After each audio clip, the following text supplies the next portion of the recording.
this week's episode of Bone Apple Tea, we answered some questions again. What? Pretty good ones. Honestly, I feel like this was a super long one. Yeah, it ended up being accidentally long, but it was good. Yeah, they were good questions. Yeah, we started off with how to deal with rejection. Mm-hmm.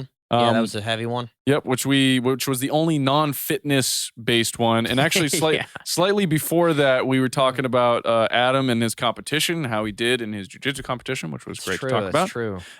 We also talked about what matters most when dieting or cutting. So we talk for a while about that actually. Yeah. Because we get into, it's a very open-ended question, so I think we tried to cover as many bases as possible with that question. Yeah. We split it up into a few segments almost because, like what matters most when dieting or cutting, it's very context driven, right? Like, okay, we did it for weight loss and then sort of for like health purposes at the end there. Yeah, good stuff there. We get, I think the next one was what is the most important body part to train? Oh, I totally forgot. I hopped over the first question, the first fitness question, which was how to properly approach a working set. Yep, that's right. We did talk about how to properly approach.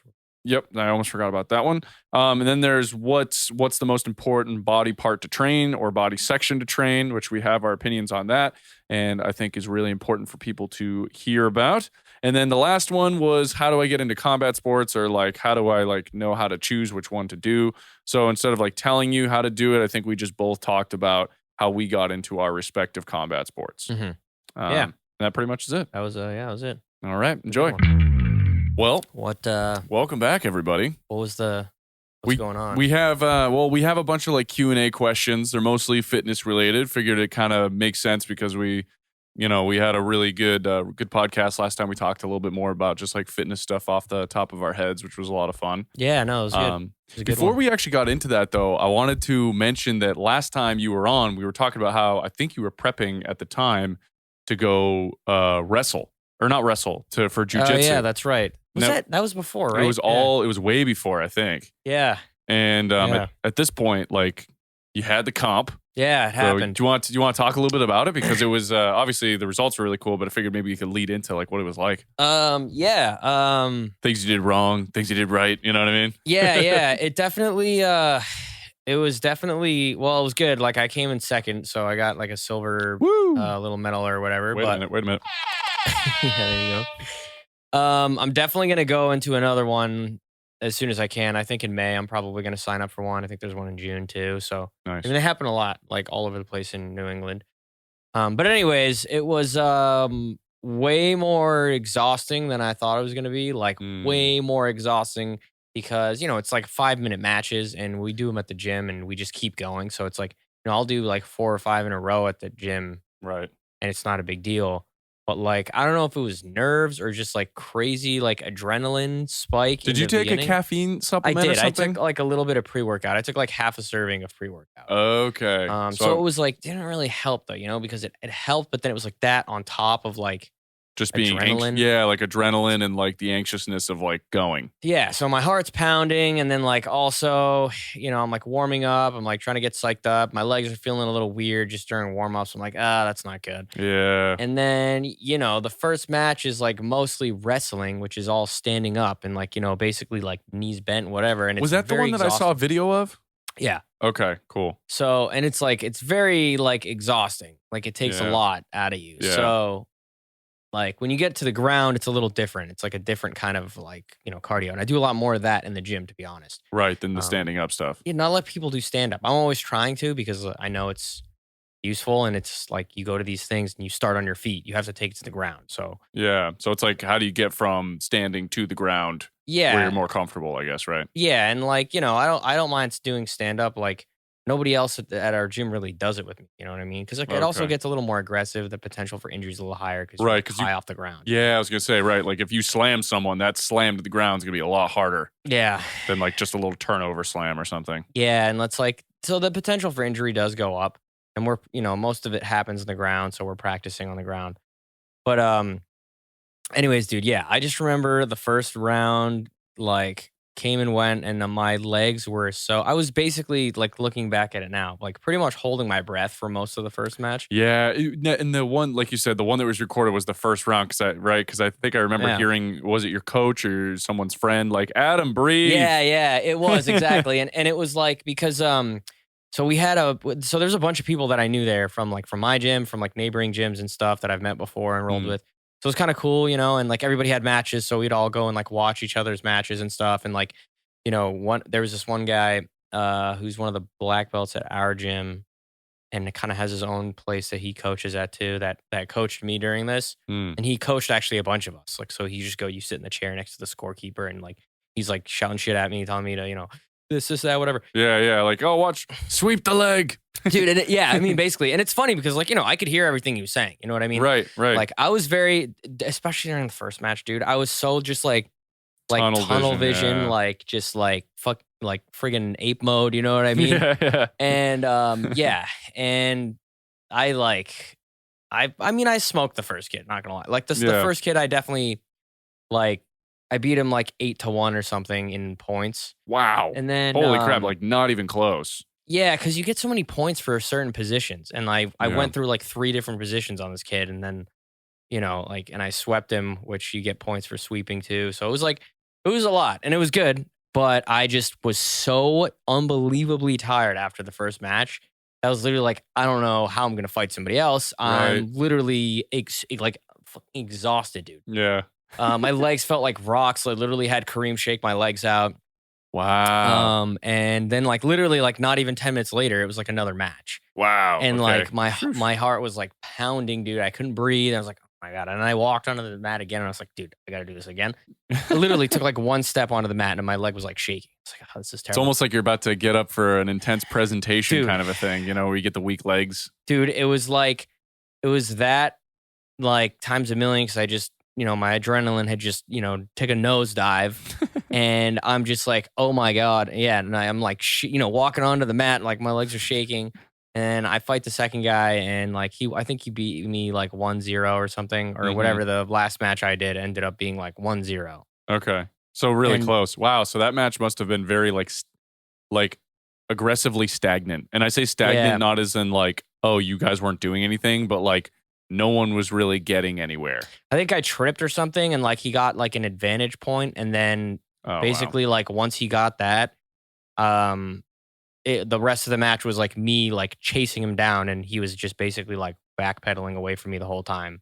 Damn. Because he just went, I don't know. He should get a minus point for being a pussy. They have they have in some rule sets, like you get penalized for stalling, but like they didn't have it at the tournament that I was at, but like that's what would have happened because like. Oh, I didn't even know that you can get penalized for stalling. Dude, I mean, it was makes walking sense. him down. Yeah, because it's like the whole idea is like we need to actually have a match. Yeah, like engage. Yeah, it's like you got to just. Points, okay, but like the idea is like, hey, you got to be better than me at jujitsu. So like, let's do jujitsu, maybe. Not fucking run around. Yeah, so that's what happened, and like, so I was chasing him down, like literally, like smacking his head, dude. I was like basically, basically like slapping this guy in the head because I was like shoving his head because I was, like you get people like kind of like react, you pull their heads down and then they try to pull their neck back up and then you go under and you grab their legs.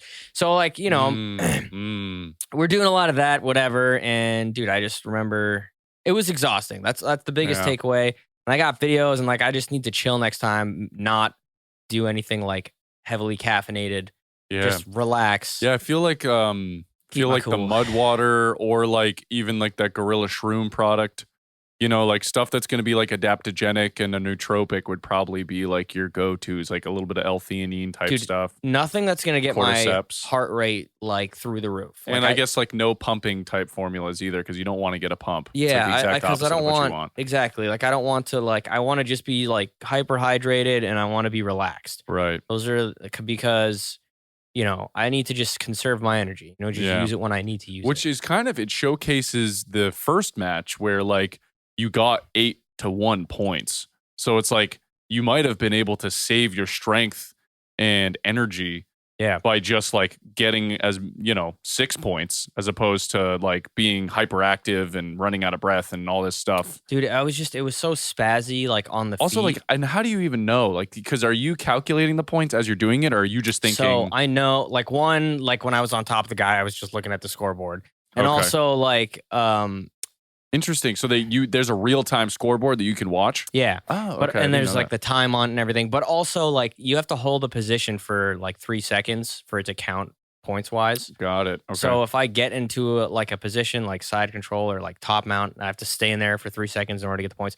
So what like the coach does is like he'll tell me like, hey, you got the points, switch to mount. So like I got side control and I'm like holding it, and I can do stuff from side control, but really like I want to rack up points so that I can just start going for submissions and not have to worry about, because you got to think about it, like if I go for a submission, and usually it's like risky, you go for submissions, usually that's when you have openings for somebody to counter or do something to you, throw you off balance.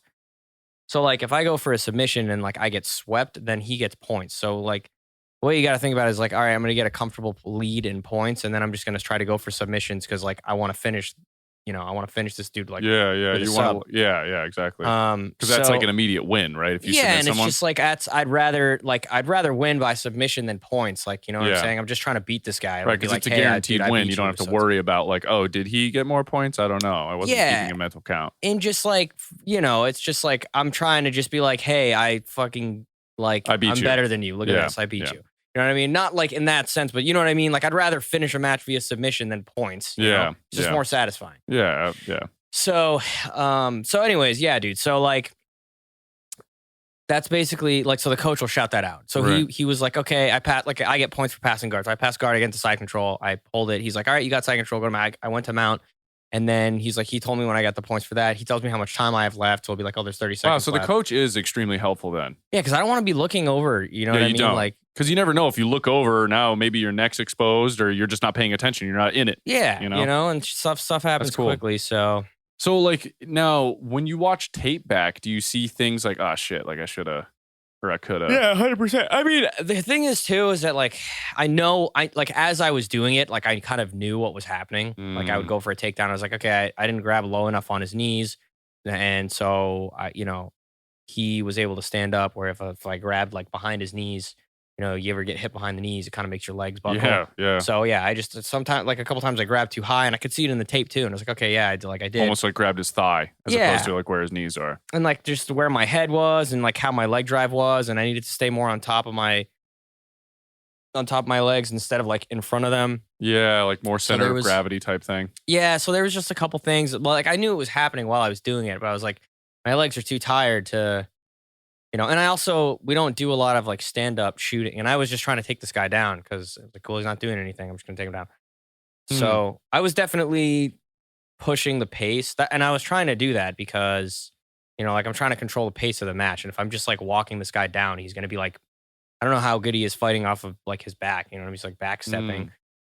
Would it be helpful if we got mats, and even though I can't do jujitsu? Yeah, 100%. I want to get mats like really badly. Yeah, because like even though I can't do it, like at least it's like hey, you want to practice standing up? Like fine, like I'll essentially be like a glorified dummy. Yeah, dude, it's funny. They actually make these like dummy things you can get. Oh, really? Yeah, I'm one of those. Yeah, exactly. You already got one. I mean, you're, basically, pretty much just sit there and just fucking. Yeah. Well, because like at least I can like I think I can provide a challenge in the sense that I got height and reach advantage and weight advantage. Yeah. So it's like where I will for sure lack in skill, you can try and dominate by playing in the standing position with someone who is at like a physical advantage, even though you will definitely dominate in all facets, like because I can't. Sure, but dude, I mean, weight, like honestly, like size and strength make a huge difference. I know, like people say, like, oh, technique over strength or whatever, whatever the hell this thing is, which is true, but it's not like like technique beats strength. It's like technique beats strength. You know what I mean? Like, if somebody is like vastly strong, is a lot stronger than you, you need to be like way more technical than them. Like it's not like a linear thing. It's like almost think of it like exponential. Like if somebody is like has like 30, 40 pounds on you, and there's just a like very crazy strength difference. Yeah. Then like you need to be like way more technical. Yeah, like way more. Yeah, because like, dude, I saw this. John showed me this video of these two guys fighting. It was just like in a gym. This guy just approached this like massive powerlifter, the smaller dude. Approached this massive powerlifter to try to start a fight and like threw a punch. And the guy just like took it straight to the face and then just sat on the guy. Yeah. Like he literally just put him on the ground and sat on him and couldn't even reach above his chest. Yeah. And it's like he literally just like the whole joke of like, dude, I'm just gonna sit on you is like literal. Yeah. You know, like Yeah. he couldn't do anything. Even if he was okay at fighting. I don't know what his situation was, but like I was like, wow, that's like a really great picture of like when size completely dominates the other person no matter what. It's true, dude. And it's like you need to be like very like skillful, you know what I mean? Like you gotta be quick, you gotta have a lot of dexterity. It's like, you know what I'm saying? Like that's basically all the technique is basically that, right? Yeah. And like being very like in order to, because I mean, you know, you gotta think everybody's got, especially in a fight, you know, like everybody's got a puncher's chance. But if the guy's way stronger and bigger than you, then like one punch is like really all it's gonna take. Yeah. You know what I'm saying? Yeah. Like whereas maybe somebody who isn't as strong, you know, they have a puncher's chance, they get that one punch, but you can at least take it and keep going. Right. You know, but if you're fighting like freaking what's his name, the Mountain from Game of Thrones, and which he punches you once. didn't the Mountain he and just had a boxing match with is the other guy's name? Eddie Thor? Hall. Is that Eddie Hall? So Eddie Hall, Mountain is Thor. Mountain is Thor. Yeah. And it's funny. Yeah, they did just have a boxing match. Yeah, wasn't there like a little bit of controversy like right before the match where like Eddie Hall like he's like, "Hey, you better shut your mother up," and like the Mountain was like, "Don't you talk to my mother like that? I don't know, Don't dude. you talk to my mother like that?" So I didn't see any of that. I'll see if I can find the video real quick. I feel like they don't really, because like all those strongmen guys kind of all hang out, and I feel like he doesn't hang out with them. Yeah, I don't anymore, think he does. Least. I want to see. Okay, yeah, you can't really. Fuck your mom down as well. No. Don't ever fucking talk about my mom, you fucking asshole. I'll knock you out what? Or what? Dude, those are some big ass dudes, dude. Yeah. Like I mean, so Eddie Hall ended up losing. Yeah. But I mean, dude, honestly, Thor was like, one, a better boxer, and I think he's actually boxed before. Yeah. But two, dude, I think he just showed up in better shape. He was shredded, dude. Which he's never been shredded. No, I mean, he's always been like pretty lean. Yeah, but like he's not like Dice, dude. Yeah, he's always been more like size, which makes sense. He's like the size giant of the whole fucking world. I mean, he's like a strong man. That's what he just got to do crazy shit. And I think a few people have been commenting like that the change is actually a healthier one. Like he was holding on to so much size, so much muscle mass. It's probably true, dude. It's definitely not like, what is that? With that guy's heart, it's probably like a normal sized heart. Yeah. You can't support. I mean, like how a tall creature is like that guy? Like what, he's like 6 foot? He's like 8 or 6 something? foot, something like that. 6 foot 7, ridiculous. 6 foot 8. And he's like 300 something pounds, just like pure muscle. It's like, yeah, it's like, holy crap. That's like it's like a fucking bear, dude. Yeah, it's literally like a bear. Like you don't just like, I'm sure his human heart is like, all right, man, relax. Yeah, like, you know, pump. Ah! Yeah, like I don't know, like how much. It always makes me wonder how much cardio can these guys really do before they just have a heart attack. Yeah, I don't know. I mean, it's kind of funny because like you would think they could like work up to it, and like they would probably want to do cardio as much as possible just to like try and give themselves better heart function, you know, because just like to exercise, just to exercise, hearts. yeah. But it almost reminds me of those dogs, you know, the Great Danes that always end up having like heart problems. And they're like the most gigantic dogs ever. Yeah, well, dude, like, I mean, this is kind of a bad example. He's a dog. He is a dog. No, but this is kind of a bad example. But Andre the Giant. Yeah, it's a great one. Why is that a bad example? Bad example because he was a huge drinker. Oh, yeah, that's true. He drank like 300 beers Dude, he has like the record for like the most beers ever drank ever, like in one sitting. Yeah. I don't know what you'll see me look it up. Andre the Giant like beer record. Just like hearing the amount of beer that he drank in one sitting makes me want to like projectile vomit across the room. You know what I mean? Yeah, let me see. 156 beers in one sitting. How is that humanly possible? That's 14.6 gallons of beer. I'm just dude. like, actually, like I get he's like a large person, giant, if you will. Yeah, giant. But like, how big is he? How is that like? That doesn't make sense to me. How is that humanly possible? Is that exaggerated? He's 7'4", supposedly. Okay, that's pretty large. That's huge. Like, how big is this dude's 520 pounds.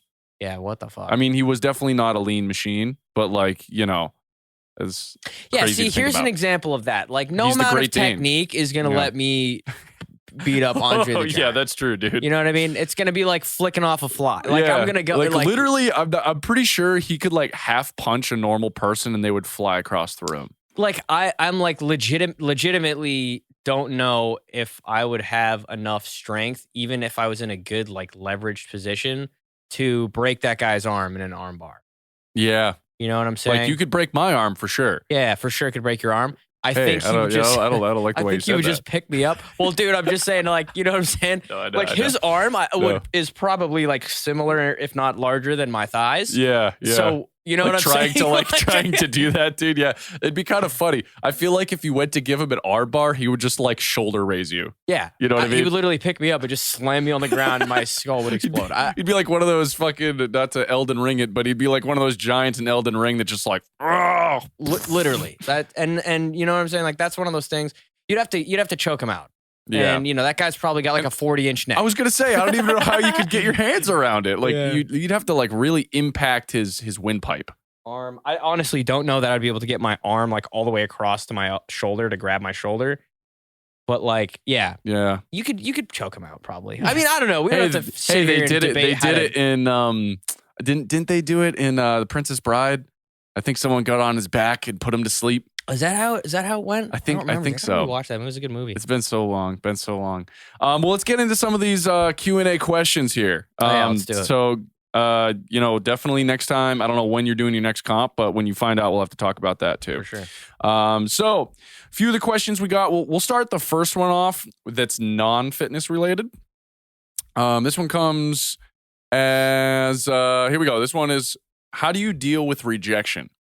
Blanket statement. Which I like this one because I think, you know, it can be for a lot of things. It could be job, it could be relationships, it could be whatever. And I think for me, the answer is usually the same, which is just, and it sounds so shitty, but like move on. Yeah, I was gonna say the same It's like thing. it's like the worst. It's like the worst thing ever because like it sucks to be rejected in any sense, but there has to be like a really good sense of like, oh well, Yeah. you know. Yeah, because I mean, like, it's gonna happen. Like, it's inevitable. Especially like as a guy, I feel like we spend a lot of time, maybe in the earlier times, and depending on like, you know, how you are with girls or whatever, is you're gonna get a lot of rejection, and you Yeah. got to be okay to like face that. And some guys are just like really bad with it, like really bad. And those are the guys that are getting posted on stories that Yeah, are like, you know, the girl will be like he'll be like, oh, you're really pretty. You want to go out somewhere? And she's like, oh, I'm busy. I don't think I can. And he's like, you fucking bitch. I fucking my hate-" God, you know, like dude, all yeah. that. I'm like, bro, just walk away, man. Yeah, it's like, okay, Or maybe it's move not the on. right time. But I you just, know? I don't know. It's so like, it's so dumb, but it's like, yeah, when that happens, it's like shitty, of course, in the moment. But it's like, there's like 4 billion girls in the world. Like, Yeah.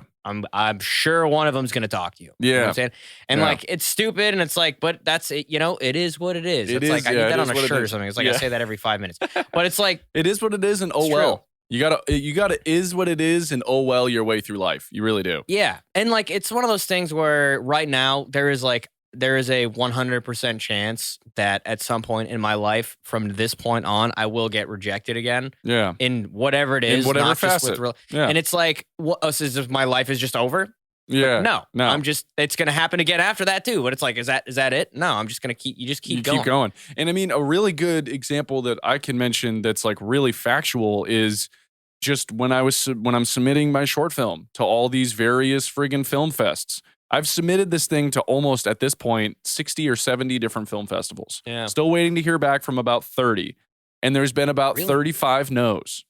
You know what I mean? There's 35 no's, and I think right now 7 yeses. Yeah. But it took 35 no's and, you know, so a total of what, like 42 submissions to get 7 yeses and 35 no's. Yeah. Does that math add up? I think so. Yes, it does. Yeah.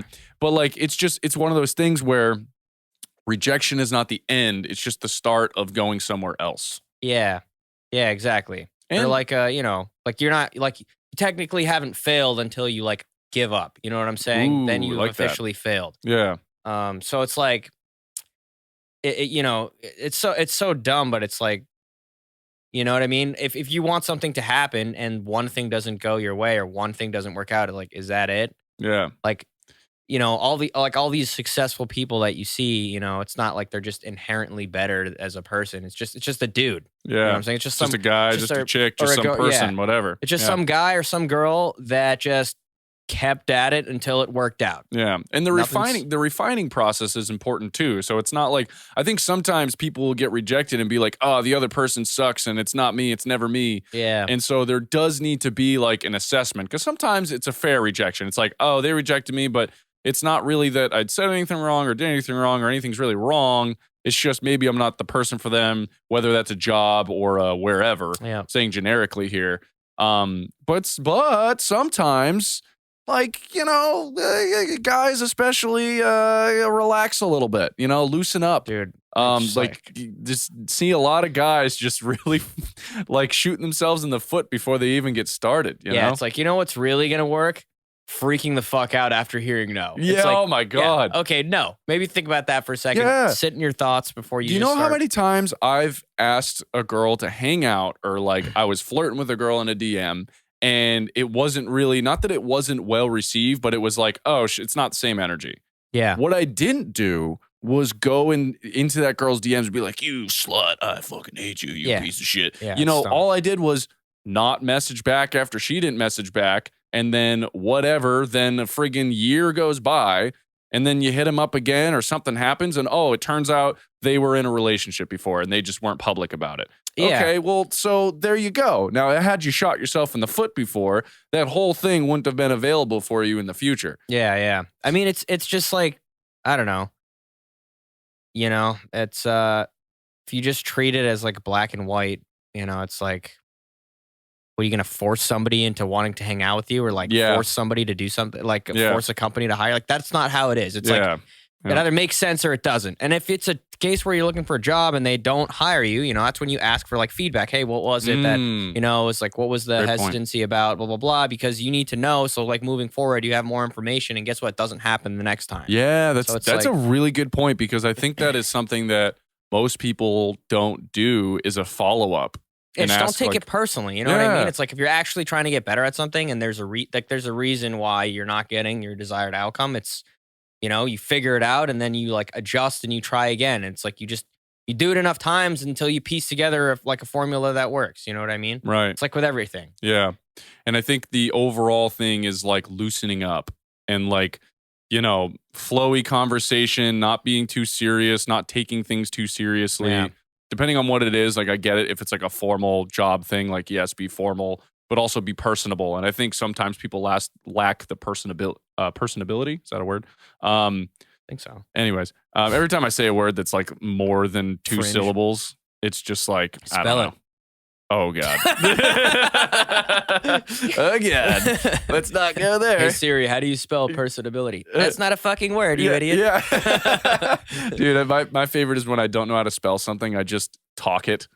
It works. It does. It does work. Siri figures it out. All right, well, let's go into more fitness-related things now that we got that one. I liked that one just because I think it's so common in so many facets of life, you know what I mean? Yeah, and like, by the way, like, I know we kind of just like very casually talked about all this stuff. It's like, it's not like it's easy, you know what I mean? It's just something you just have to just do over and over again until it's more natural, and then you just feel comfortable like in those types of situations. Yeah, it's and you don't fear the possibility of like rejection. It's like you're gonna have to put yourself in those situations. Dude, that's such a good point. Is not being if you're afraid of rejection going into it, the fear alone is going to put out a certain energy when you're talking to someone, like, oh shit, they might not like me, I might get rejected. If that's the attitude going in, that's what other people are going to feel. Yeah, I mean, it's true, and it's like you're gonna face more rejection in those situations if you're not actively putting yourself in them in order to get better at it. You know what I'm saying? It's like it's gonna stay in the same spot. You're never gonna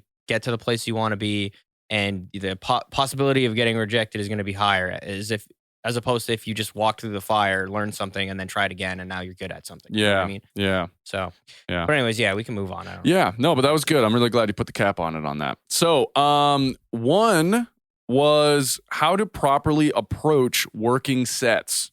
So, like, for example, a program might say 4 by 10 to 15, or 4 by 10 to 12, 4 by 5 to 6, 5 to 8. And so sometimes so the person that asked me this question used to do sets like this. They would pyramid everything.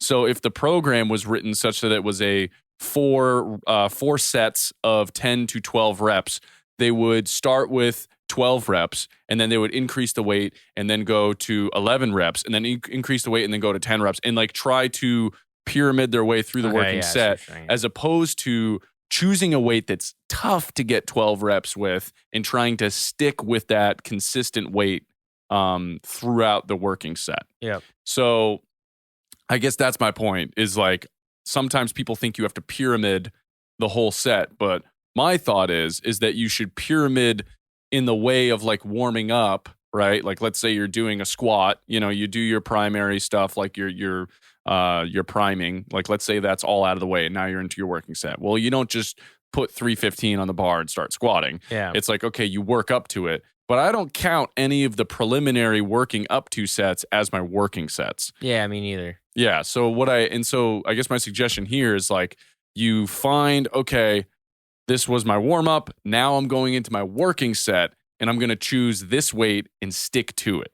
Yeah. Because you'll notice you're lacking the stamina. Your stamina is going to fade, and that initial one that maybe you got 12 reps with, you might fade on set 4.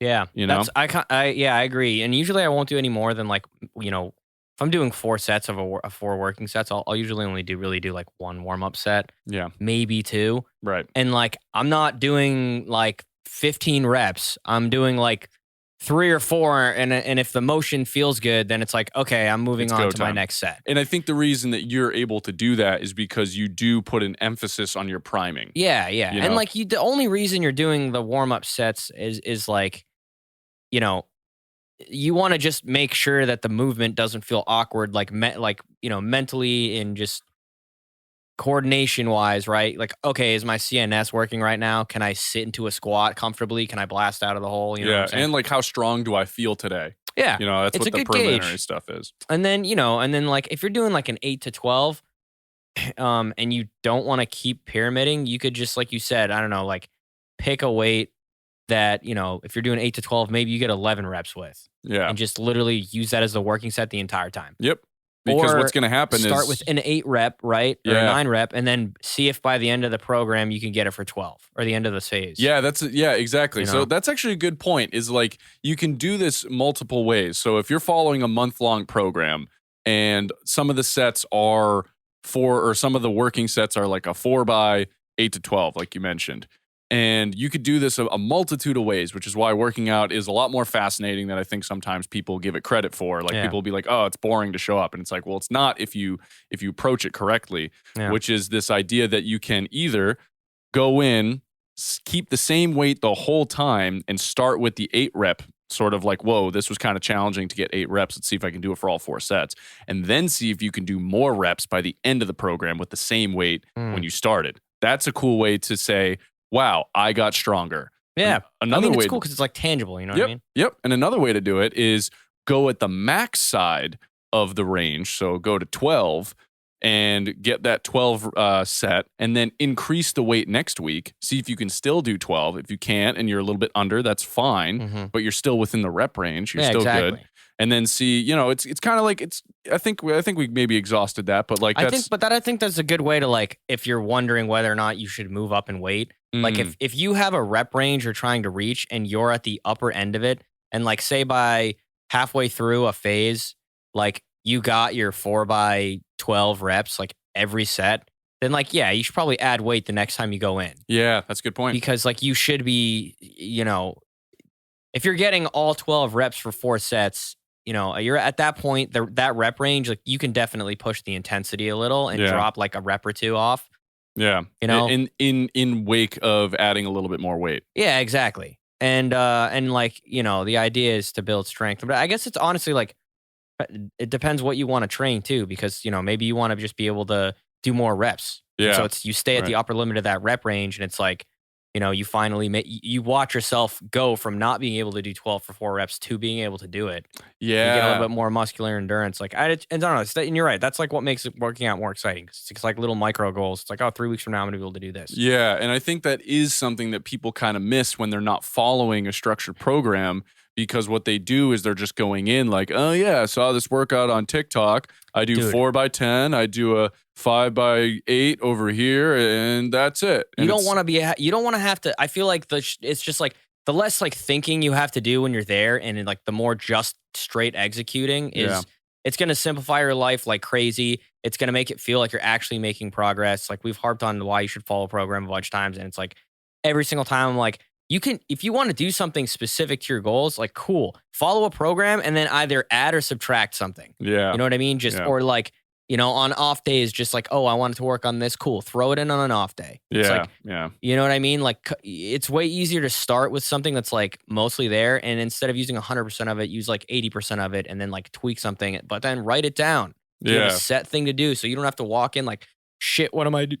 What am I doing today? Like, you don't want that to like occupy brain space. Then you're going to think too much and then you're going to be like, all right, this isn't working. I'm going to get the fuck out of here. And you're going to leave. You know what I mean? Yeah. And it's like the other thing that happens too is that like people will like think that I exercise 5 days a week. Well, what do? Well, I don't know. I kind of just make it up when I go in. And this is just reiterating almost, but it's like, if you have a program, that program should be changing on a monthly basis. This is why people will stall in progress after a few months because, I've been following the same program for 2 months now and I'm hitting a plateau. Do I need to do something crazy to change it up? It's like, no, it's probably actually a few slight tweaks and you'd probably start seeing results again. Yeah. But okay, so next. No, it's right. You're right. It's, I agree. Like, I just think people should just be following some sort of program and then just tweaking. And that's how you learn, like, it's how you learn how it works. Yeah, because that's the other thing too, is people just don't know, So like it's easy for us to sit here and be like, oh yeah, just take the program. If you want to tweak something, tweak something. But it's someone who's never programmed before ever and doesn't have certifications or knowledge or anything, like they really should just be finding a solid program and sticking to it to a T until they really understand what it's like to do functional like what everything training is doing. Yeah, which takes a little bit of time to actually get accustomed to. But this one's kind of interesting. What matters most when you're dieting? So, and I got this question very broad and open, but something that came to my mind was like, is it super important to eat oatmeal over cereal? Is it super important? I posted something about that. Yeah. So like questions like this, because it's like, okay, well, if I'm going to go on a quote diet or just way of eating, what are like the most important things I should be like looking at? Yeah. So, I guess like the first thing for sure is just like adherence. Like, are you going to do it? Yeah. You know what I mean? Like, it doesn't matter what the fuck it is, to be honest. Like, because like basically every single diet's going to work as long as you're in a calorie deficit.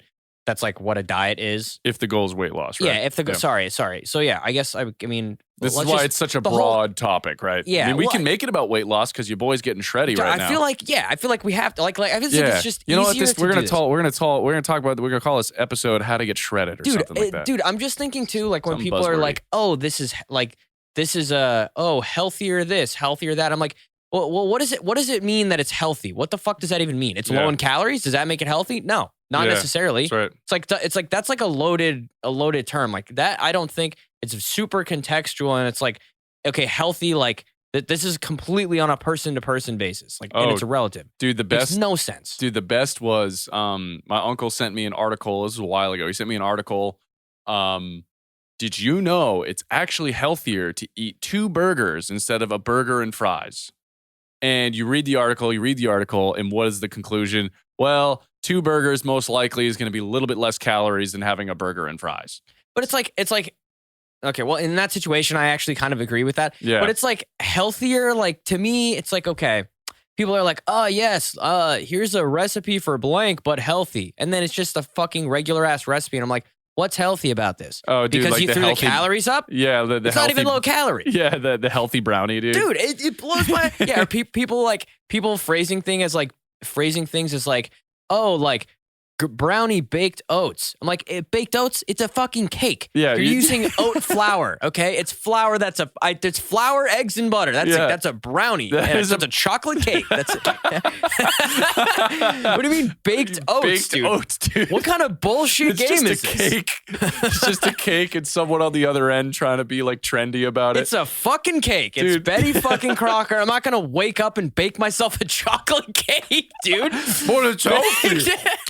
It's baked oats. They're using oat flour. It's literally they're taking oats and blending them up. I'm like into dust, right? That's called oat flour. Yeah.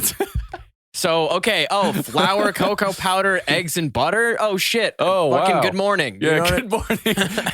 Have this cake for breakfast, dude. That like to me, as I've seen it so many times now, and I'm just like.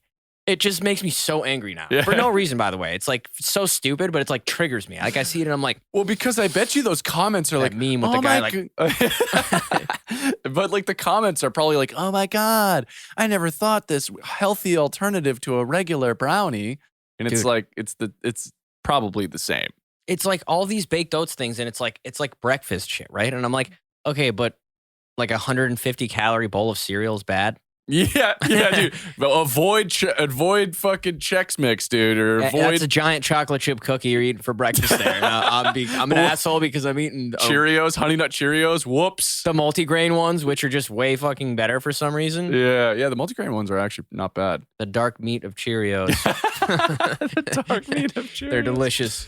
Dude, that makes me super angry. The other one is vegan fish, or like vegan tuna dish, or vegan fish cutlet. Dude, oh yeah, vegan chicken nuggets. It's like it's not chicken nuggets. It's just call it tofu nuggets. Yeah. What are we doing here? Yeah, like they're just attaching animal names to the same, like, because it is just tofu. So like when they say like vegan fish cutlet, and I look at it, I'm like, that's just tofu that's fried or something. Like they just fried it they put it in some breadcrumbs and fried it.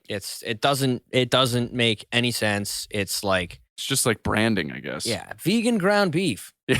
Tofu. Ground tofu. Tofu. What are we doing here? Yeah. I don't know. It's so dumb. But I saw something about. Well, actually, we'll talk about that later. What do we have a question we got to answer? Oh yeah, sorry. There was a question which was like, what matters most when dieting? So I think we've kind of done this before, but it's still worth bringing up because people are always going to ask about it. Is that calories kind of matter more than anything? How I approach dieting in general is I prioritize protein if I'm in a deficit, and I'll tend to actually hit a higher protein goal than I normally would, only because I seem to hold on to a little bit more muscle better when I start getting really low in calories, start upping the cardio. I find that if I have my protein maybe at a gram or a little bit more than a gram per pound of body weight, I tend to hold on to a little bit more muscle. Yeah, and yeah, I agree. Like I do the same thing. It's always like whenever I'm thinking about meals, it's like, okay, well, where's my protein coming from first? Right. I don't even really think about the fats because I always use a little bit of olive oil or whatever protein source I'm eating has the fats I'm looking for in it already. Right. So I never like if you're allocating, like if you're trying to make yourself a macro split, literally figure out how much protein you need and see how much fat comes along with it and just fill the rest with carbs. You know what I'm saying? Like, so long as you're hitting your protein goal. Even if you want to be that specific. As long as you're hitting your protein goal, like, doesn't matter what else. I just wouldn't, I know some people completely eliminate fats just from a health perspective, not the greatest thing to do. Yeah, definitely not. But usually. I would sooner eliminate carbs, but I know that's like, there's going to be some carb person that's like, what? Don't tell people to eliminate carbs, which is not what I'm saying. I'm just saying that like, if I'm looking at my eating, and I'm looking at, do I want to have more rice or do I want to have more meat? I would opt for the meat just because the meat has the protein and I don't necessarily need more carb calories in my meal. Now, if I was a carb junkie and I really loved my rice with my meal, well, maybe instead of having chicken thigh, I would opt for chicken breast and keep my rice. Yeah. That would be a way to do it such that like, you might not be able to keep the same amount of rice, but it's like calorie equating. Yeah, exactly. So it's like, the exact macro split doesn't matter so much. It's like it doesn't. Aim for protein and then aim for calories. Yeah. And then however else it falls is like, kind of however you prefer it. Yeah, it's exactly. And it's like, that's totally a preference thing. It's basically like, okay, are you actually going to follow this diet that you're doing? You know what I'm saying?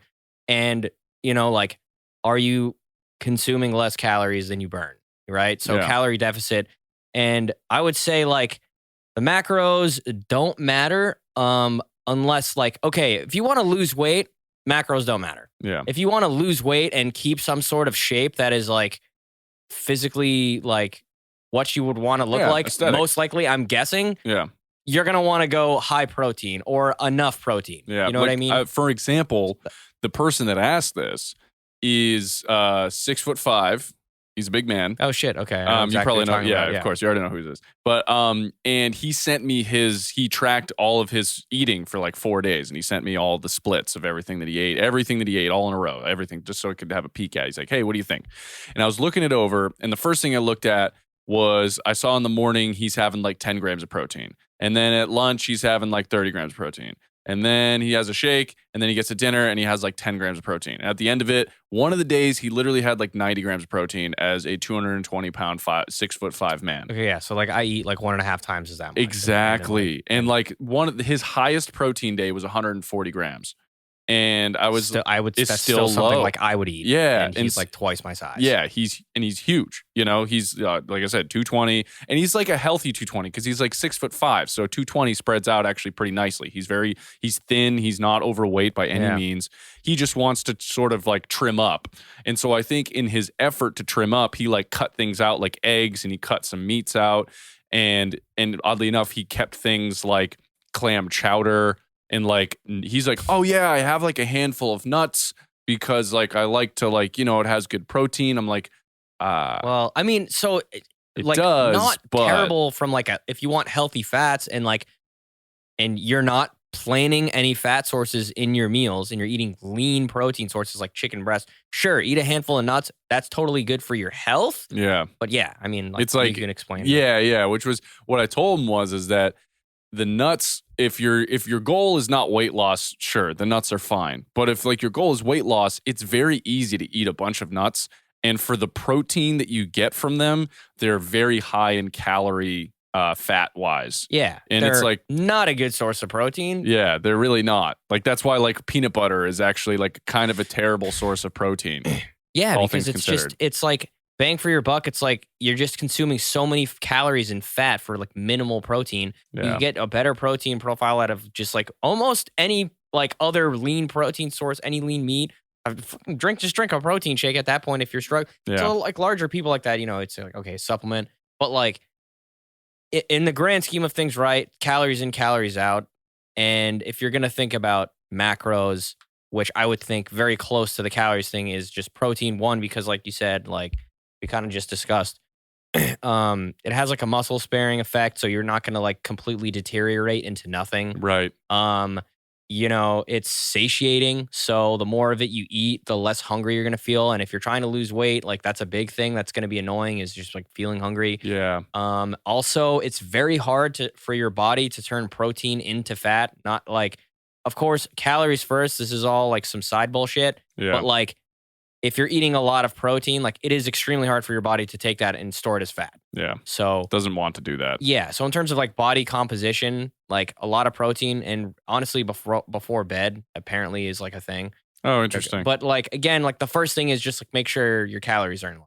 Yeah. And I tell people a lot too is like if you're in a calorie deficit, you want to feel satiated.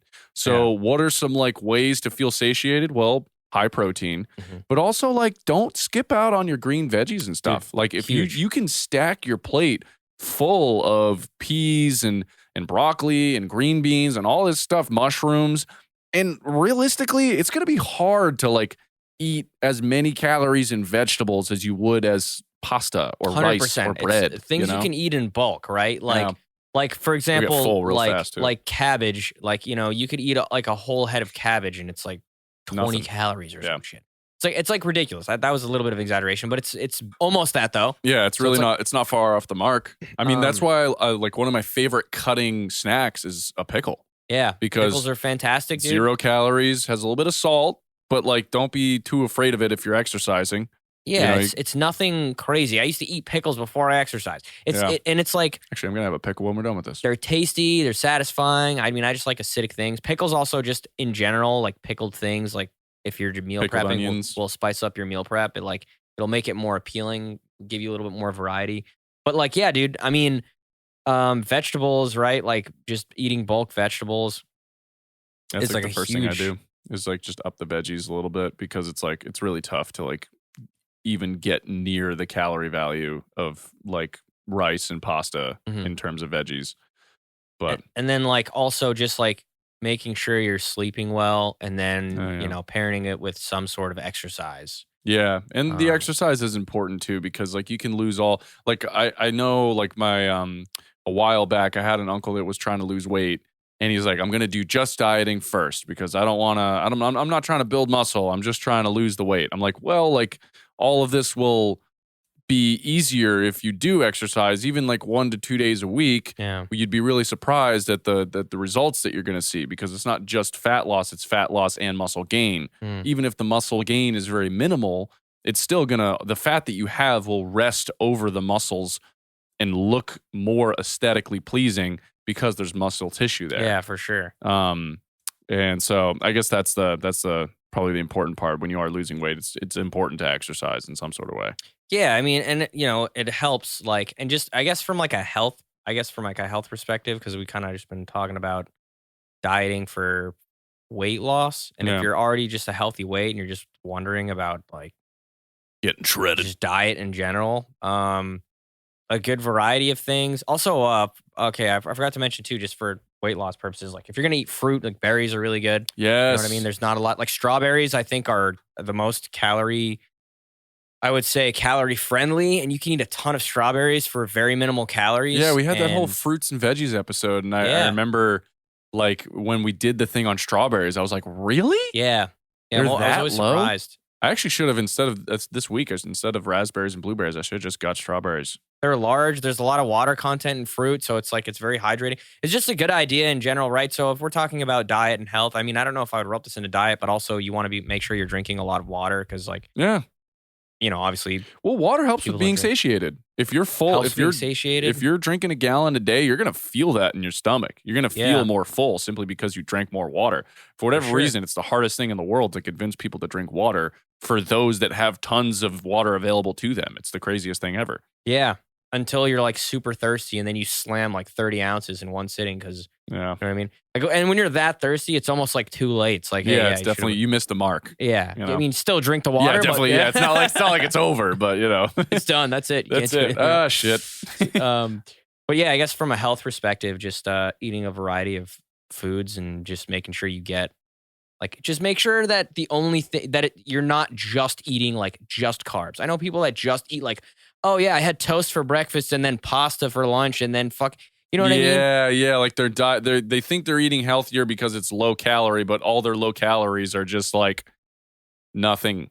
It's literally just carbs, like no nutrient dense food. So like talking like your fruits, your vegetables, Yeah. your meats, like whole foods, stuff like that. If that's like a generic diet advice that would just benefit everybody, it's just whole natural foods. Yeah, and it's like if Meats, fruits, vegetables, and like and actually kind of the thing that I was alluding to in the beginning is like remember that if the goal is weight loss, like it's really not it's not going to be that big of a deal if you substitute oatmeal for a little bit of cereal. Like you're not Yeah. going to die. Like people are like, oh, it's highly processed. It has but like okay, like if it's easier for you to actually adhere to eating the cereal at a lower dose, but like you're only having like a half a cup and or it's a cup not of giving you cereal. stomach problems, like you can digest it fine. That's Yeah. the biggest problem is like, can you digest it? Are Yeah. you noticing anything weird from eating? Like Yeah. obviously you don't want to be eating something maybe you're like intolerant to or have like mild allergy to because that's not good. But like, Right. hey, if you eat something and you feel like shit afterwards, like don't eat it. Yeah. Eat something else. Yeah. Eat something else. Um, Yeah, and just general diet advice too is like I think people think that it has to be complicated, like there's some sort of special food out there, and it's really not. Like there's how many different animal products are there? There's like salmon and cod, like various fish that you can have. There's Yeah. chicken. There's various cuts of chicken. There's breast, thigh. Okay, maybe you make a whole chicken. That's really advanced. Pork chops. chicken. And then there's ground versions of each of those, ground pork, ground chicken. Then there's beef and the various cuts of beef.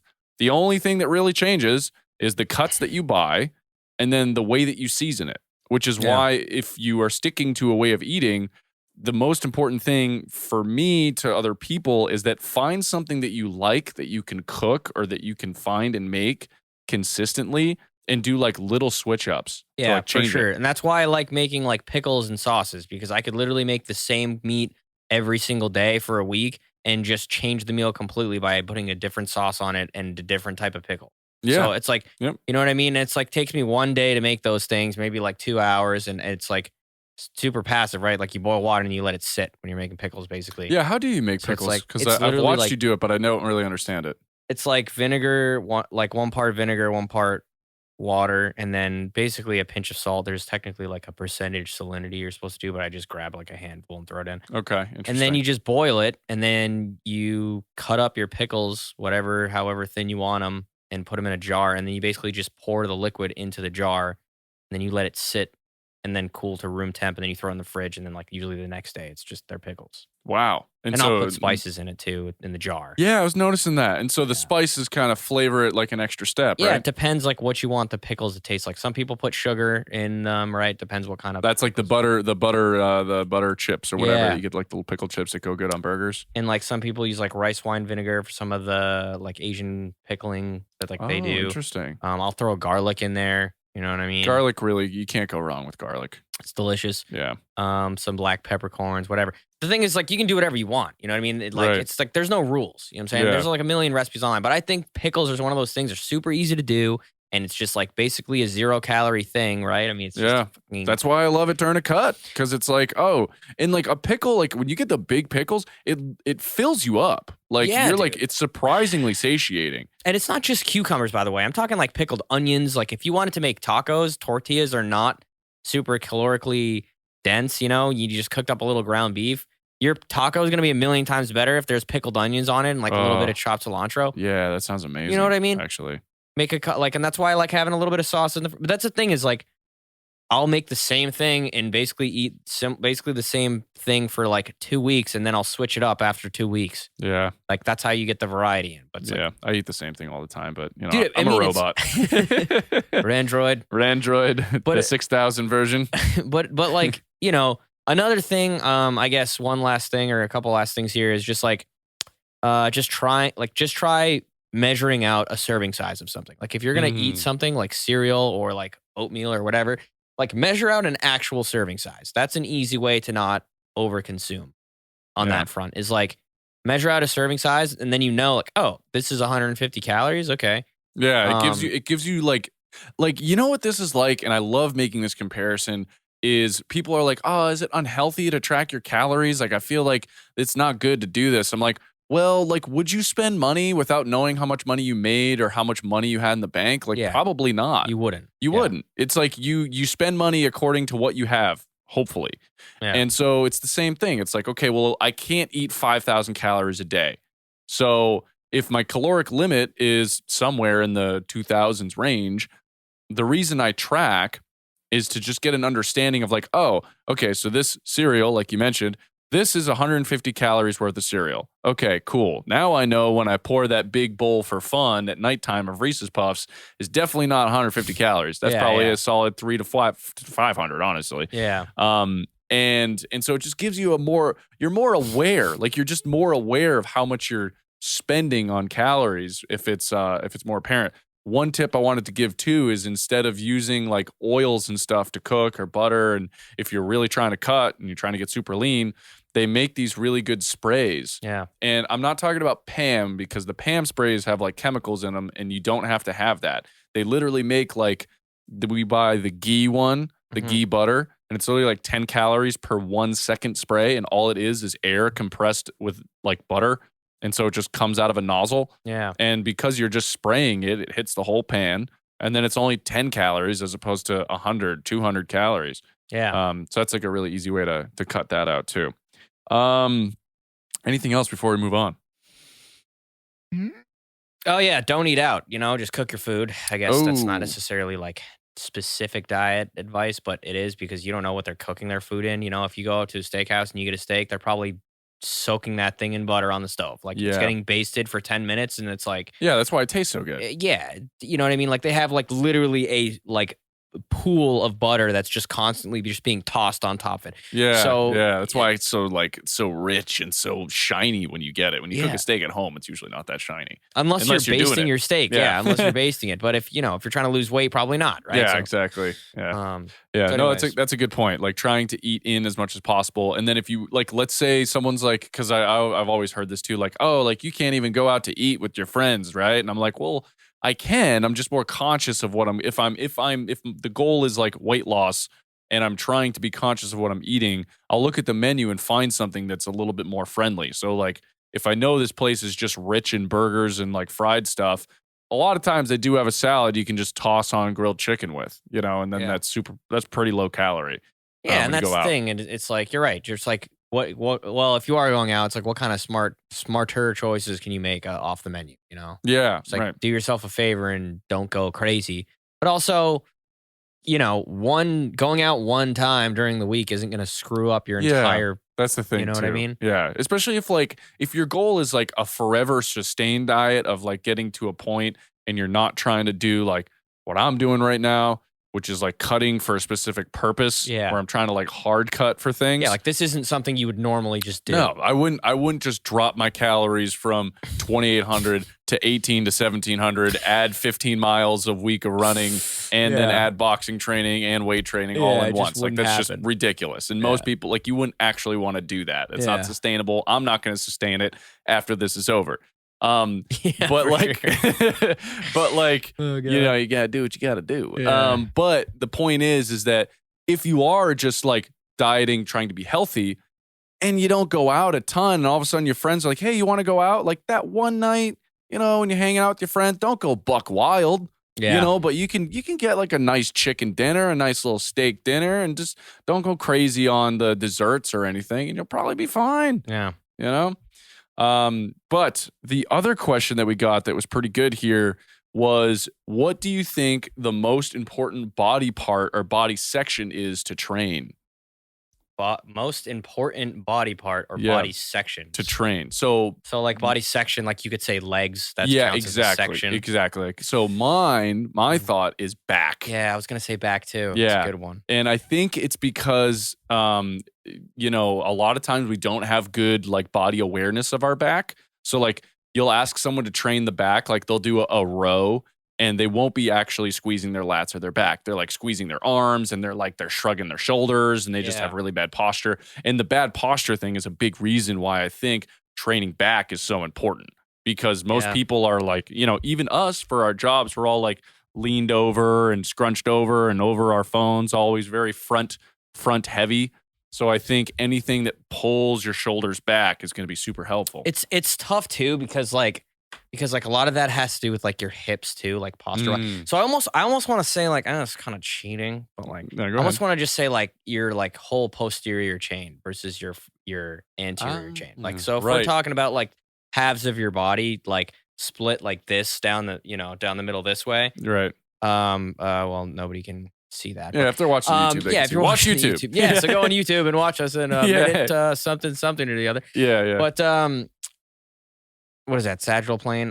Just the whatever. back. Anyways, anything that you can't see. Yeah, posterior versus anterior is like the back side of your body where your posterior, your ass is, and then the front side where your nipples are. There that's right. Let's there we make go. everybody uncomfortable.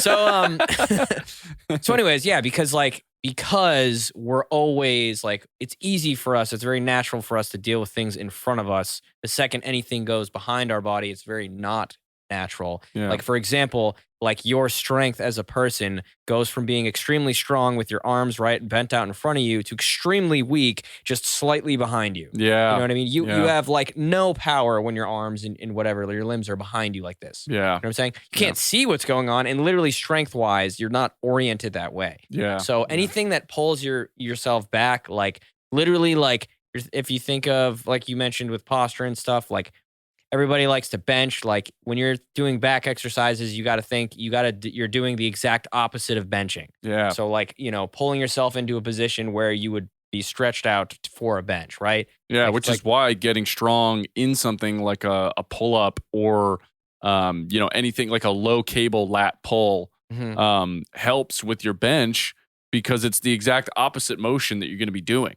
Yeah, it's also all the muscles that support your spine. Like your Yep. spine is like the most important skeletal structure in your body. Really, Yeah. it's your freaking spine. Yeah, it holds your whole, literally, your whole body is essentially your CNS, right? Like, In your spine. yeah, and that's all chilling right there. Yeah. So you want that to be well protected. supported, And protected. supported. It's really like, like your back and then like your hip area. Those are like the most important parts of your entire body Yeah. because a lot of the stuff in your hips is going to like radiate into your spine and your back.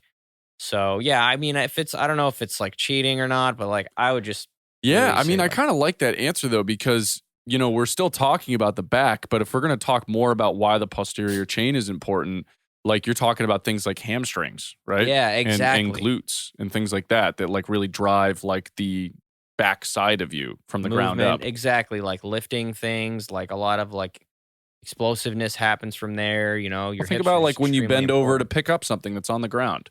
What are you lifting with? Probably your hamstrings. Yeah. If you have shitty hamstrings, you might get like, might hurt yourself. Or what'll happen is you go to bend over and you see that rounding in the back, and then your back gets just loaded. Exactly. And then, and it's like those muscles, the muscles of like the hip and stuff like that, that's like stability around like the most major joint in your body, basically. So, um, usually if you have strong hips, like, the rest of your legs are usually just good by default. Yeah. For Yeah, the that's a most good part, point. your other joints, like you can articulate well. It's like having strong shoulders, like your arm is just going to feel it's more stable. Like having strong shoulders and is going to let you press more and pull more. So it's Yeah. like, it's one of those things where like, but yeah, I guess I would say if we were to choose one muscle group, like I'd probably say back. Yep. And then or just like, in general, posterior like chain posterior chain. exercises. So that's like back, glutes, and like hamstrings. Yeah. Well, I think people don't realize that them having low back pain doesn't mean that their low back is injured. Yeah. Like people forget that, like, oh shit, your whole body's connected. Oh, my hips are actually super tight. My hamstrings are actually super tight. Maybe I need to address those things in order to solve low back pain. Yeah.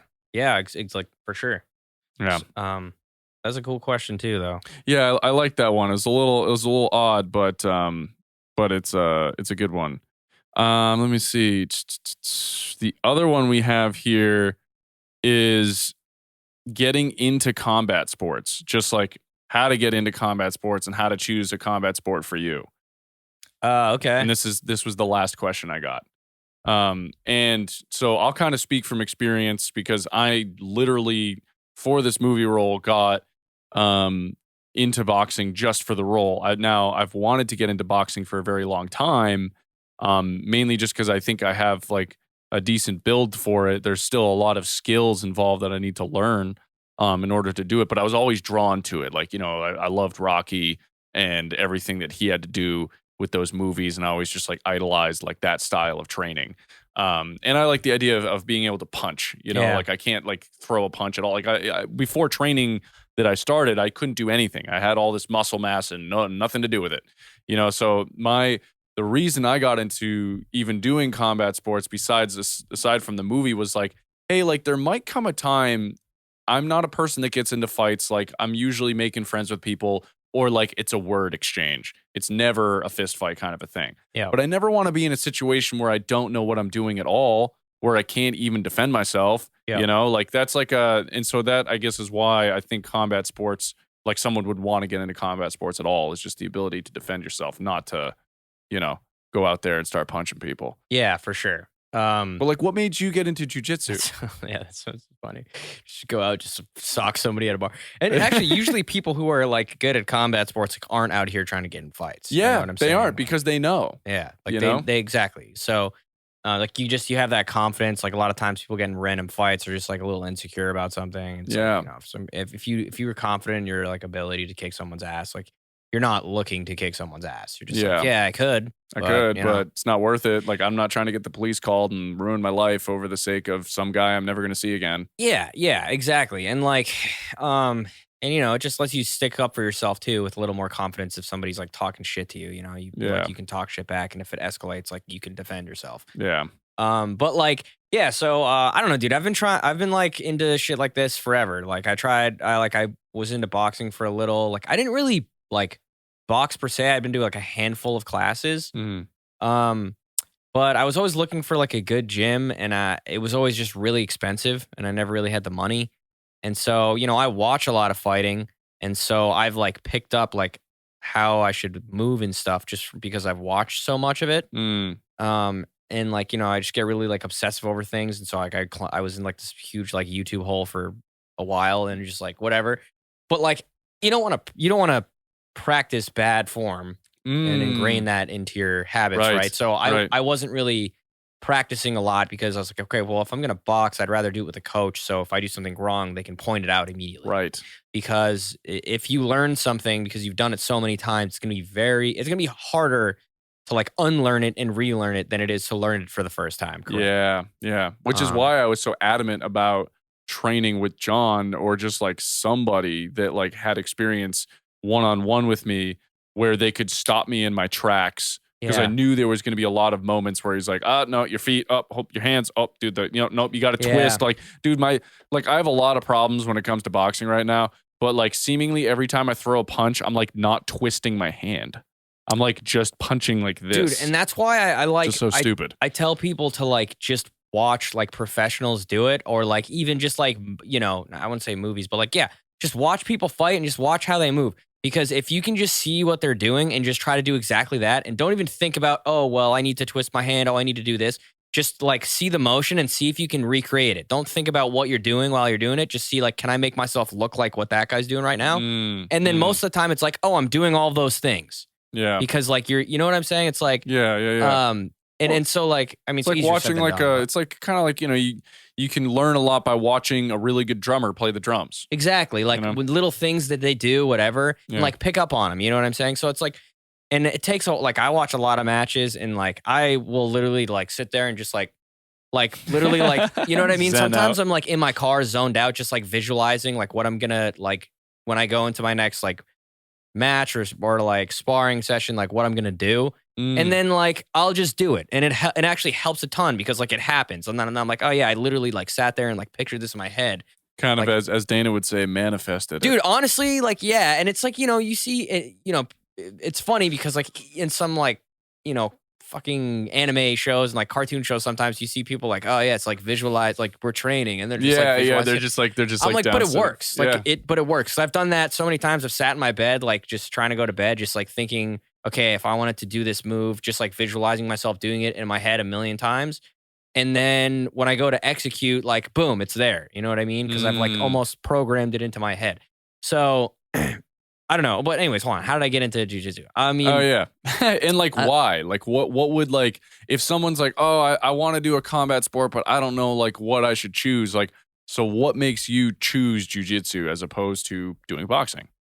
Yeah. So like, because jujitsu is one of those things where, well, the thing is like, I'm also going to end up boxing like at some point, again, right? like I'm going to go back and train that. But it's like, I'm you doing can't it in stages, right? Yeah, it's right. Like you can't do it all at once, especially because you have a life and a job and other things going on. So it's like, it'd be really tough. And you have like aesthetic muscle building goals. So it's like, you got to choose literally impossible. Something. Like, I would like to just get decent at one. I don't want to be too distracted and then like be half-assed at multiple things right now. So. Yeah. The BME lifestyle. Exactly. Yeah. So, and that's biomedical engineering for those that are confused with the acronym. Dude. And so like basically that for that exact reason, I'm like, all right, well, I'm going to start grappling. The reason I did it is because like I kind of have like, I used to like just wrestle, like fucking whatever, fight with my friends growing up and stuff.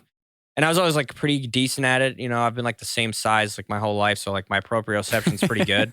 You know what I'm saying? Like it's funny, but it's like I haven't grown like crazy. Kids have a growth spurt and all of a sudden their coordination's fucked. Yeah. You know what I'm saying? Yeah. So like I'm like very like that's why I can do random weird core like shit like walk on my hands and exactly. Yeah. So like it's like one of those things where like the movement was kind of already there. And so and I just remember growing up too, my neighbor, his dad would always be like, dude, you should just wrestle. Like, I don't know why you don't just wrestle. Like, you know what I mean? Like, cut down to 125 pounds and just wrestle. And I was like, I was probably like 140. Was this like in high school, you said? Yeah. Okay, that makes more sense. And I was like, dude, I don't want to get skinny. Yeah, I was like, dude, I don't want to get skinnier. Like 125. I'm like 140 right now. I'm like friggin', you know what I'm saying? Yeah. So anyways, and then I don't know. I've just always wanted to do it. I've always like watched and I've always wanted to know, like I watch UFC fights and stuff, and I've always wanted to like know what was going on with like the wrestling, jiu-jitsu, and so I was like, there's a bunch of gyms around here that are actually really good. Yeah, we There's, actually really good MMA. surprisingly have like very, very good jujitsu. I don't get it, dude. I don't get it. There's a bunch of guys like good MMA fighters that train around here that are like signed in like Bellator and like, you know, like promotions. Like Bellator is like UFC Bellator. You know what I'm saying? It's like a big promotion. So, anyways, it worked out. I was like, this is perfect. We're here. It's down the street. You know what I mean? So convenient. Reason. Yeah. So yeah, and I started going, and like it was just a ton of fun. You know, I just kind of got super into it. For me, when I see the way that your build is, I think that like, okay, for a guy that's your size, you have very long arms. Yeah, it works out really well, actually. You have very long arms, and you're actually like, it's funny. I get reminded how muscular you are every time someone who's my height is like, yeah, I weigh 150 pounds. I'm like, holy shit, Adam weighs more than you. And it's not like you're fat, like you're in shape. So it's like, wow. So it's like, when I think about you going into grappling, if you go and you face someone that's of your similar height, you're probably going to have a pretty big reach advantage on them.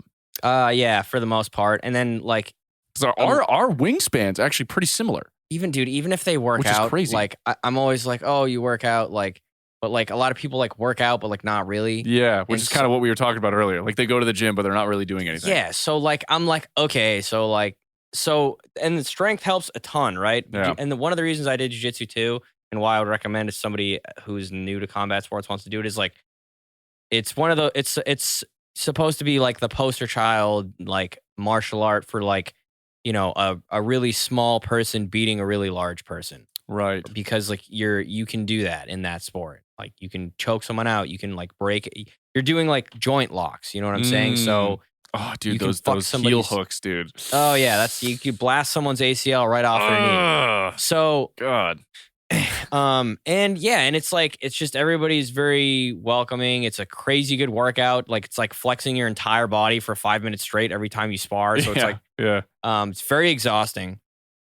I mean, the only thing is like that would probably turn someone off to it is like you get really sweaty, and it's like you're on mats and you're like wrestling another person who is like sweaty. Right. So if that grosses you out, which I get it if it does, but you get used to it, and I don't know, it's like fun. Like, yeah, well, the idea is like you're beating the shit out of someone without really beating the shit out of them. You get to like roll around and like jump and shit. It's like gymnastics, but like you're beating someone up. Yeah, you know what I'm saying? Like you get to like roll around on a mat. I get vertigo a little. It gets you like a little high. It's yeah, I get fucking super high doing jujitsu, dude. It's great. But I feel like the other attraction to jujitsu is because it's a non-striking sport. You're a little bit less likely to get like rocked in the head a bunch, like even with boxing. And I'm just like sparring John and he's going at like 10% of his power. Like he's clocked me in the jaw a few times and I'm like, oh, you know? Exactly. He's like, not even trying. You don't get it. So that's my hesitation with boxing is like, I know I'm going to want to spar because I want to actually like use it. Yeah. But then like you get hit, like I can't be getting hit in the head a bunch. You know what I mean? Like I got to use my brain at work. So, so it's like one of those things where jujitsu, you know, sometimes you get slammed if somebody slams you, but for the most part, that's not going to happen if you go to a good gym. Like they're not going to just be letting people slam other people. It's very dangerous. Like you don't practice that way. Yeah. Unless you're going to ADCC, which is a specific tournament with a specific rule set that lets that happen, you're not going to be slamming anybody anywhere. Right. So, but like it's very much like a, you know, like it's very technical. It's a very like smart person, like somebody who's very smart but maybe not super physical. Even though you do need to be physical, but like you would excel in that because it's like you're playing chess, you know, like you have to set things up. You have to like put somebody in a dilemma, right? Like you give them only two options. Like they either have to do this or that. And you know what I mean? And it's like, and then it's like you're thinking ahead because it's like, all right, which option are they going to choose? Because if they do that, then I got to do this. Yeah. Like you want to be able to put people in a situation that forces them to make a choice that you are like setting up for them to make. So it's like this person's making this choice because like I want them to, you know what I'm saying? So it's like, shit like that. It's very like thought out and like methodical, and you got to be kind of in the moment and stuff. And it's like it's good. Whereas boxing, it's similar, but it's different. It's like, you know, like I remember like when I'm training with John, he'll tell me like, sometimes I'm not hitting you to actually hit you. I'll just be hitting your elbows just to make your elbows tired. Yeah. Just to get you to be exhausted, and maybe you think I'm going to go for a punch. So you flinch and then boom, I got you, so it's like the methodology of fighting seems to be like a very aggressive game of chess. It is, dude. It is. And it's like high stakes chess, right? Because like, if you make a mistake or if your head's not in it and you're not thinking clearly, like, like there's dire consequences. Like you're going to get punched in the face or like submitted or something. Out. Yeah. Or choked out. And it's like in boxing, there's obviously thinking involved. Like you got to be planning and like, oh, I want him to do this. So let me like fake or whatever and then hit him here. But it's like a lot of it too is like you practice combinations over and over again because if you get one opening, similar to like playing fighters or something, like as soon as you hit that down triangle, like you're going into your whole thing. You know what I'm saying? so like in boxing too, it's like as soon as you get an opening and if they react the way you want them to, you're going and you're throwing your whole combo. You're not stopping. You're throwing your whole combo. Yeah. And that's how it is. And like a lot of boxers, like, you do it a bunch of times and it's like you have a set number of combos or like, oh, I always throw like a 1-2 or like, whatever, this sequence here, like little short combos here and there. If he starts it, like he's finishing the combo, they say that like always finish your combo. So it's like, it is a lot of like muscle memory in that sense. Whereas in jiu-jitsu, there are things like that, like combos, whatever, but it's very like staged. It's like, right. Well, I gotta get past this guy's hips, right? Yeah. Well, it seems, even if you just think about what you were talking about in the beginning is you have to hold certain positions in order to attain points.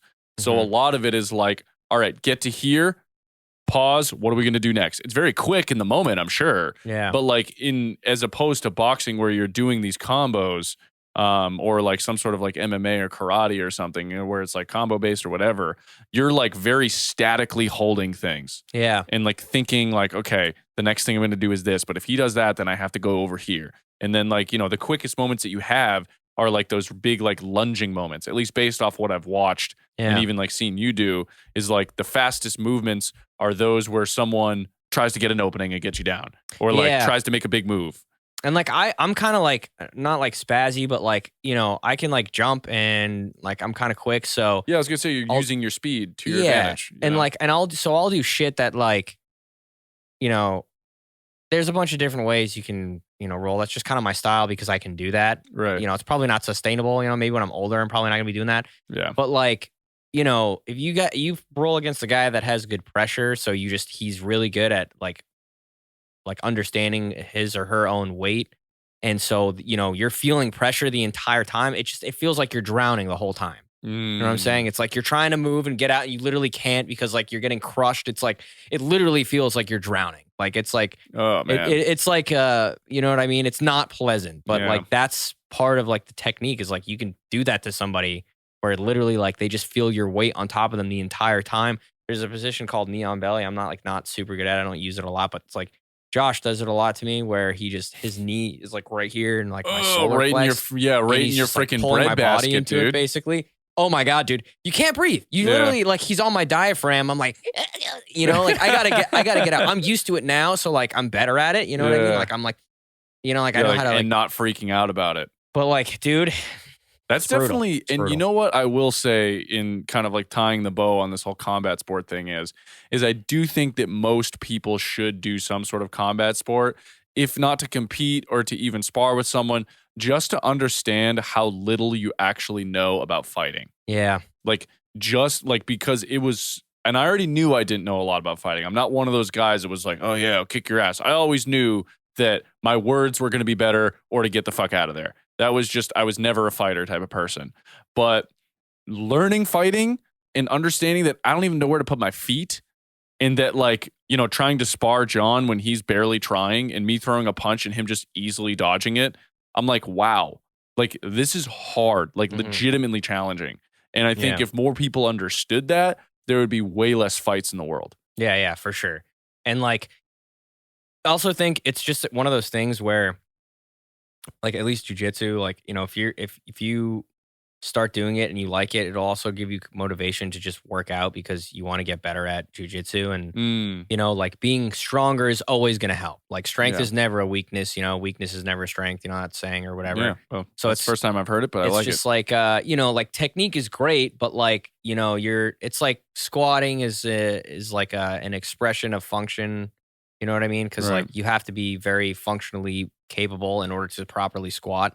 So it's almost like this is how I express my function. Like check out how clean my squat is. You'd be like, damn, that guy's got really good everything, you know, mobility in the hips. Right. You're right. So it showcases all of that stuff in one movement. You're like, damn, he can do all that. That means he's got this, and that. It's like a whole checklist. It's the same thing with like jujitsu. It's like, you know, the technique is like a way to express your strength. Like your technique's only going to be better if you're stronger. So you're going to be able to hold a lot of it too. It's funny. It's like static strength stuff. But anyways, what I meant to say is like, it's almost like, it's like a goal. It's like, now you have something to work towards, whereas people might think like, oh, I'm just working out. And it's like, you know, what am I going to do with like, it's hard for me to set goals because I don't have like a tangible thing. But yeah, like for those that like, you know, for me, I'll always have aesthetic goals, but some people just don't give a shit about that. Yeah, maybe. And now maybe it's like, oh, well, now I have a reason to go to the gym because I want to get better at jujitsu, obviously roll more, but also like, hey, it's going to help you. And in no situation is it not going to help to be a little faster. And then mobility, that's like a good way to get into mobility training. It's like, well, okay, I don't want to tear something in my shoulder or like fuck my arm up. Or dude, like I see when I was watching you fight, the first thing I noticed was how much you keep your leg up. Oh, dude, my knees are literally. I'm literally already getting a cramp right now. Now, I'm literally I have to extend my leg because I was already getting a cramp in my hip from doing that. It's funny, but like when like you know if somebody takes my back and I want to block them from the first thing I want to do is put their heels basically like this here and here. Like put their legs up like this. Like right around, for those that are listening, for like right around your pelvic area, you said? Yeah, like just like on the inside of your thigh, right? Because if somebody's on your back, like say I'm getting on someone's back, I want my heels to be over their legs and inside of their hips, or inside control. And so if somebody's trying to take my back and they're hopping on back, they're trying to throw their foot up. The first thing I'm doing is I'm throwing my knee like up by my ear, dude. Like, you know what I'm saying? Like I'm doing this. Like I'm not letting them get their leg in. Yeah. And so it's literally so much of this. Like for the first couple of weeks, my hip flexors were cramping for sure. But now it's like, you know, because I've been well, they're probably way stronger and they're like used to being in this position. Yeah. Know? And that's the thing is like you get strong and like really like hyper, like I shouldn't say hyper flex, but like end range flexed and extended positions because you have to hold them statically for a lot. The ultimate form of mobility. Dude, it's like it's funny and there's so many times where even doing like 90-90s, like there's like literally like I'm sitting in a 90-90 position like on top while of somebody. Fighting. Yeah. Yeah. Wow. And it just like it's so funny. It literally makes me laugh because I'm like, it's cool. I literally like train this every day. Yeah, so it was so easy for me to just whoosh, like switch around and be aware of like the position of your legs and stuff. Yeah, it's cool. Well, I think we can tie it up there, man. We ran out of sort of questions here. So that's pretty much all we got. I think that's definitely long enough. Unless there's anything else that you want to talk about specifically before we kind of cap it off. I think I'm all set. Cool. Sweet. Well, dude, it's great to have you back on to friggin' do a little Q&A session. I love these because it's like gives us a chance to sort of connect with the audience and give them something to listen to. Yeah, we'll do this again soon. Yeah, but we got some really cool interviews coming up. So for those of you that are consistent listeners, we have some absolute smash hit interviews on the way. So don't forget to look at that. And also don't forget, like, comment, subscribe, Bone Apple Tea. It helps us out, and send us an email if you want to be a part of the Q&A and you want us, I could say your name if you want it to be heard on here. Totally fine with doing that. Some people request it to not be. But that's true for the questions. Yeah, for the questions. Some people request like, just give me anonymous. Okay. But if you want your name to be on here, it's totally fine. And that's email us at boneappletusa@gmail.com. Or you can DM us on Instagram at boneappletv. And that's pretty much it, man. Yeah. I mean, honestly, or DM whatever. You can DM Randy at SureThingMan or me at Adam Bora. Yeah, that's a good point too. Boura, so you spell my last name. Oh yeah. And if you're listening to this on Audio Mac, we like you better than the other guys. And that's pretty much it. That's all I have to say. And you guys get early access to all the episodes. You do. Yeah, you're listening to it right now, probably before a lot of other people. Yeah, look at that. Shout out Nigeria. Woo! Yeah. Oh yeah, dude. Nigeria's like our biggest country right now. Yeah, I love it, dude. Yeah, sweet. All right. A lot of UFC fighters right now dominating out of Nigeria. Oh, really? Yeah, Kamaru Usman, heavyweight champion. Oh shit. Yeah, so Francis I don't Ngannou. actually follow fighting as much, but Dude, they're I know. killing it. They're friggin' beasts, dude. They're smashing everybody. But all right, yeah. Anyways, what's that? yeah, we'll cut it off. All right, see ya. Thanks so much for listening to Bone Apple Tea. If you like the show, please give us a follow, like, comment, subscribe, whatever it is. Tell your friends about it. And oh yeah, make sure to follow us on Instagram. That's Bone Apple TV,